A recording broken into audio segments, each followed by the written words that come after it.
This is the last time we saw it. A factory-built modern-day Porsche with a face that broke the rules. The 2019 Porsche 935 GT2 RS Club Sport. A homage to the legend of Le Mans, and a design nod to the iconic Flachbau, or flat nose. It was a limited-run track weapon inspired by a racing beast from the 1970s, but why show this now? Because on May 14th, 2025, Porsche registered the word Flachbau as a trademark once again, and that might mean it's coming back. To understand why this is important, we need to rewind.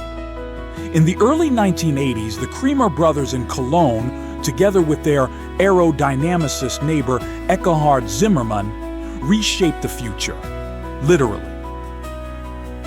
They sculpted new bodywork for the 935, smoothing the shape, slicing drag, and pushing performance, until Porsche said, "We can do better." Enter Rolf Sprenger, Porsche's quiet genius, the man who turned customer dreams into reality, the father of the Sonderwunsch program, and the visionary who brought the Flachbau into the Porsche lexicon. Sprenger convinced Porsche's management that Zuffenhausen could outdo the tuners, and do it the Porsche way. In Werk 1, where customer racing cars like the RSR, 934 and 935 had been born, the Flachbau was handcrafted to order, each car different, each car special. The long fenders were shaved, the front redesigned for better aero. Pop-up headlamps replaced the classic 911 lights. Cooling ducts and rocker extensions hinted at motorsport DNA.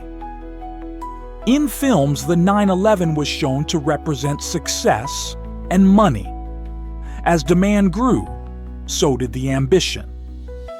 From unique one-offs to official options, Porsche evolved the Special Wishes department into what we now know as Porsche Exclusive. But always, the Flachbau was the most radical. So why trademark Flachbau again in 2025? It could mean a new model is coming, something radical, nostalgic, and unapologetically bold, something that Rolf Sprenger himself would have loved to work on. He wasn't just a Porsche engineer. He was the keeper of customer dreams. And if the Flachbau does return, it's not just a design revival. It's a tribute. Want to learn more? Subscribe to this channel.